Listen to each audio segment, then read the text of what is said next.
I know that I get from the gray standpoint, from my catchy cousin here, Paul. CVE basically is going to fool with the farm implementation. The trooper, I'll be honest, I really don't care. If something happens, I'm going to call him and say what I need to do. Because we don't fool with that much. But two of the major questions that I usually get are, for farmers, seatbelt usage.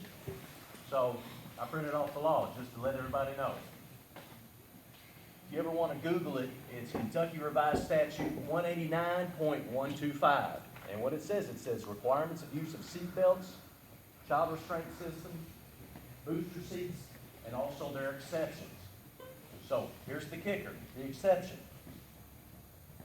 Farm trucks registered for agricultural use only and having a gross weight of 1 ton or more. Then you don't have to have your seatbelt on. Okay, everybody follow that.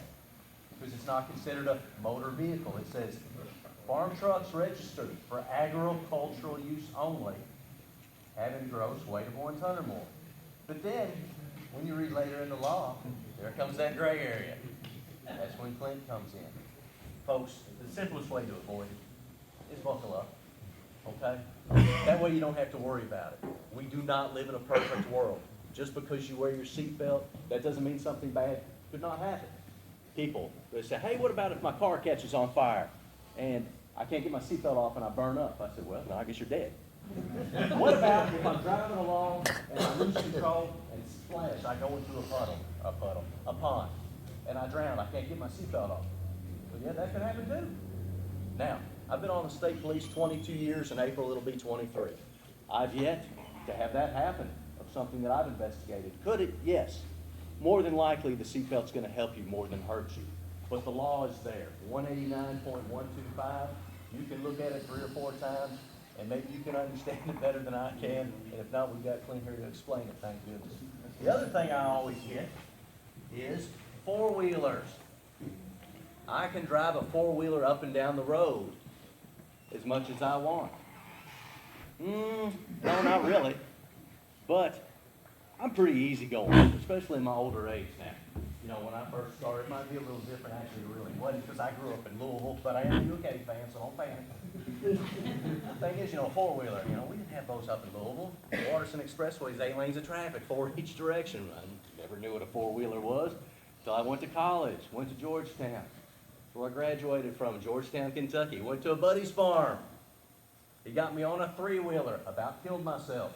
Learned real quick, hey, maybe I need to know what I'm doing before I operate something like that.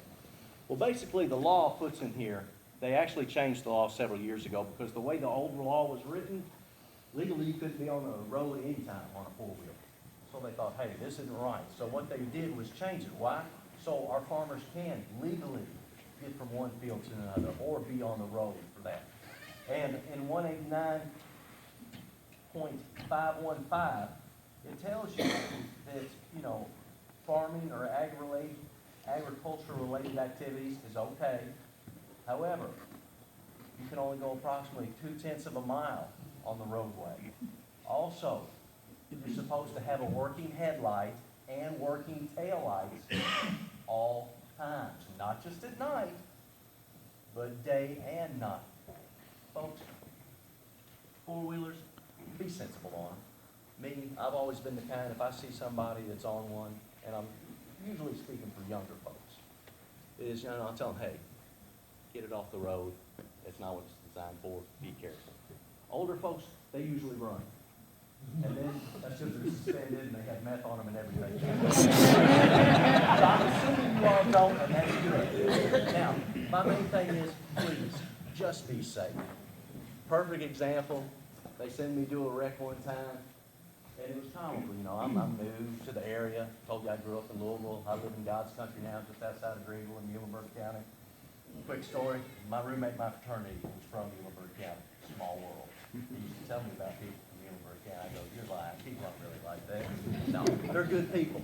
But I get to this wreck, and it's a younger person on a tractor. He was probably late teens, early 20s. And it wasn't as big as that, but it was a good-sized tractor. He was going north. There was a young lady in a Chevy Cavalier, probably, early 90s model behind him. And she had plowed right into him. So young man. I said, what happened? He said, sir, he said, I'm going north, and, you know, I was fixing to turn, and what's this mean? Left turn. Okay, that's good, that's good. Had a slow-moving limo. I asked the young lady, I said, what happened? She said, well, you know, he was driving along, and all of a sudden, he stuck his hand out like this for me to come around. So I came around. I said, ma'am, he was actually signaling the left-hand turn. The point is, guys, you've always got to be careful.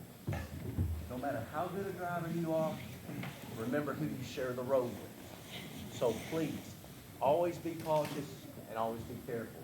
And, you know, if there's any questions I can answer, please ask. I'll go ahead and let Sergeant Butler talk. And, you know, or if you want to come up to us after this is over, please feel free to.